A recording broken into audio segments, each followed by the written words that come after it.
There's some real money in the room. So where did things end up? Like why didn't you continue to work with Scarface, and when did you stop? Like after my Funky Little Brother album dropped, and we had came back from tour, it was a dude that used to hang out at the studio, and he had approached me, and he was like, I managed Gangsta Nip and Screw. I was looking over your contracts, man. I feel like I can get you something better. So it's like, what I was then, probably about 14 then. Mm-hmm. So it's like, I can't rep for the company, or you here with us. So you gotta be family, you gotta be a part of this. So I was just like, well, shit, something you can do then, let's run with it. And before I know it, I'm in courts and shit, and you know what I'm saying, the touring and stuff stopped or whatever, but it was like, after so long of going to court, and after so long of like, you know, talking to face and shit, and them trying to get an understanding of what's going on, I was always left like, shit, I don't know, dude, say, you know what I'm saying? He can get me out them contracts or whatever. And then as I'm talking to this law firm, the type of numbers that they speaking on and shit, it's like, shit, I'm doing the right thing. Because even when he flew me to Cali to sign with Priority, you know what I'm saying? Like, they had a meal on the table. It was just like, man, look, we gonna chunk you this check. Just promise you don't go talk to nobody else. And when you come back, just, you know what I'm saying, this was on the table for you. But at the time, Priority was distributing Rap a Lot. So, you know what I'm saying? So in between all that time, all that litigation and stuff, is like, you know what I'm saying? This ain't nothing I'm glorifying, bragging on, proud of, or nothing, but rap wasn't ever my passion. The streets was. Yeah. So when that rap stuff had slowed down or stopped being going on, I went back to my love. So with Priority distributing Rap a Lot and you potentially having a deal with Priority, so the guy who was getting you from Rap a Lot took you to Priority. Was he with Rap a Lot? No. Okay. He said he was managing artists that I was familiar with, and the names that he was putting out there, like the ones I said, Gangsta Nip and Screw, it was like, it made them, you know what I'm saying? Like, yeah, you managing Screw. Yeah. You know what I'm saying?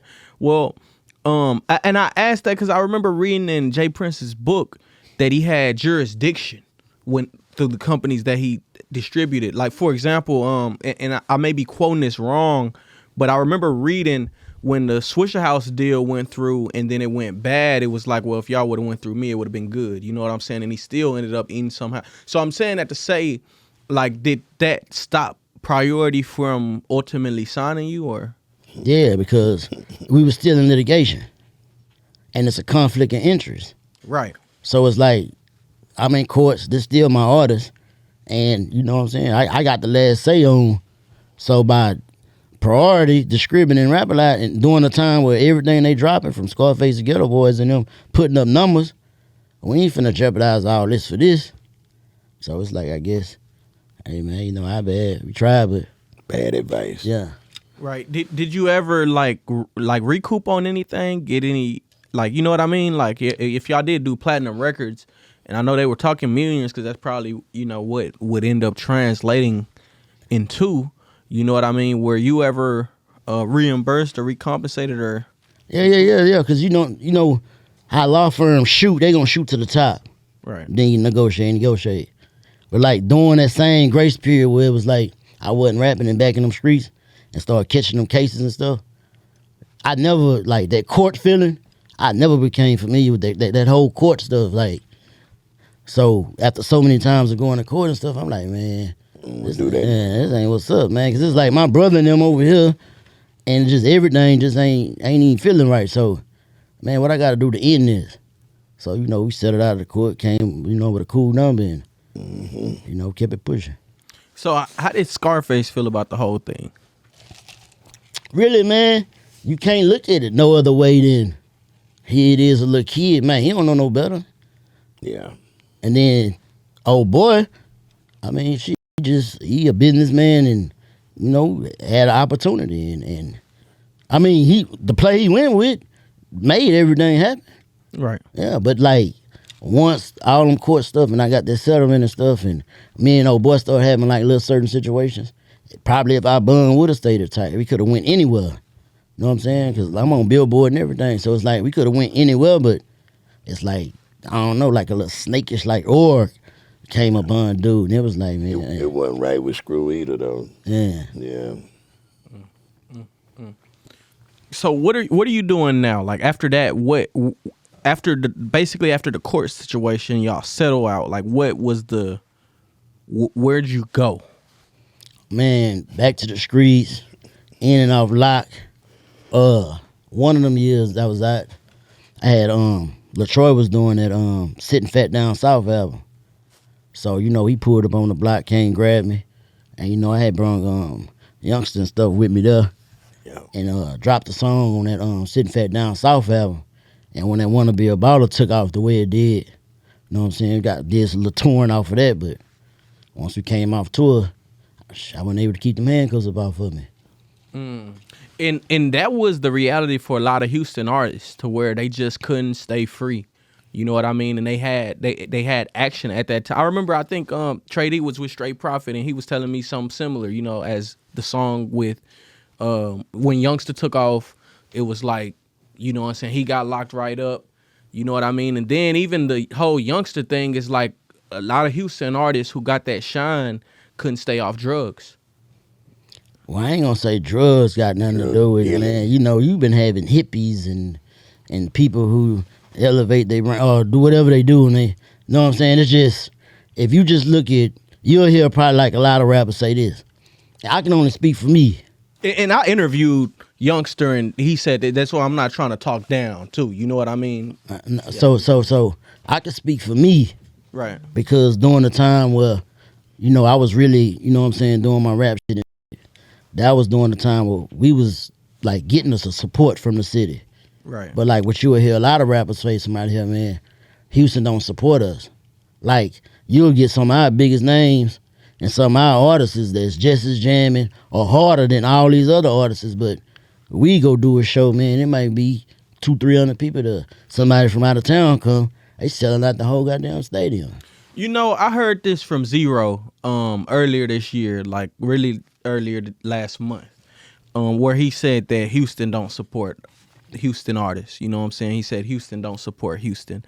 And I really didn't understand that statement, because I feel like Houston does support Houston artists, or at least those four, right? The Paul Wall, Zeros, the Slim Thugs, and the you know what I mean? Like so where is it? I don't understand that statement. At least from, like, you know what I mean? The I'm gonna call it the older generation. Like, I don't understand when the older generation say that Houston doesn't support the older. That doesn't make sense. Maybe you can make it make sense. Let me chime in right there. The new generation has learned to start gelling together.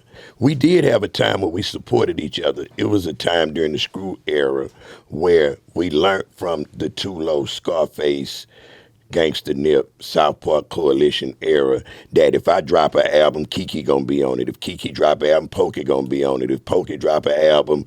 So what started happening is when I went to jail and KK went to jail, the core broke apart.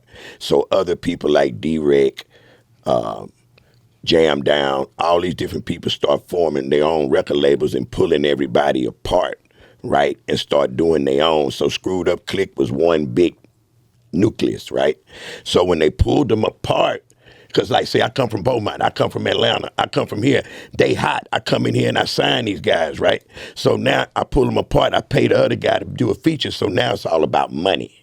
So when it started being about money, it started continuing about money. And what happened was when all that wave started dying back down, people was just doing everything they could to stay on top. So it started turning to a crab in the bucket mentality. You feel what I'm saying? So it took a long time. It took Swisher House to catch the wave that we left and show that unity that they had. You feel what I'm saying? Right. To build it back up. That's what they mean when they say Houston not supporting Houston. What he also mean is like you still to the day have to go out, become a star, and then now you're a star at home. Well, not Ro. He's always been like He's known as the underground. You have exceptions to the rule. So that's why I don't understand why he can say that. You know what I mean? If you're the exception to the rule, then why are you saying that Houston knows? You should be the main one. He's not a superstar. He hasn't made it. I remember as a kid, you know, I grew up on him. You know what I'm saying? I was 1D before you had the chain. So I remember that was his whole like mantra, was not going big. You know what I'm saying? Like that was a thing. Like that was a thing. I think you're listening to the music thinking that it's never an artist's dream to not go big. Right. His mantra was that I haven't went big because I'm steady signing to these people here and getting caught in this contract. Ro was caught up in litigation. He was signed with Presidential, straight profit, then went to rap a lot. He kept it home because guess what? Home was the only thing that was able to give him something because he didn't have a national reach. You feel what I'm saying? And so, like I said, I'm only speaking for me. Right. When I was doing, you know what I'm saying, the time of my era and stuff, I seen the support. I seen the support for the ones that had that deception. You know, everybody got a different fate. So a lot of people don't be able to be blessed in some situations that be having the ones that is getting the support and having the success the way that they having it. Right, and I guess that's where the confusion come from, is that there wasn't many cameras back then. At all. And, yeah, so you know, because like I say, what you're saying is more closely aligned with what it looks like on the outside looking in. What you're saying, I recall seeing everybody together, but it makes sense, like how the fall apart could have happened, and like, you know, when money get involved, things start getting funny. Yeah, and so you gotta, and then it's like, say for instance, when you had them machines behind you, when you on a big radio station, man, and you got them big budgets, man, and you got them features in them stuff, man, it's like it hit different. So it's like when you don't have that machine behind you and you independent and people not hearing you on the radio and stuff, they think you done fell off. Yeah. They think you ain't got nothing going on. So they be caught up in the glamour. Right. That's why the machines will put somebody on the radio and spin their song 400 million times a second, and people buy into it.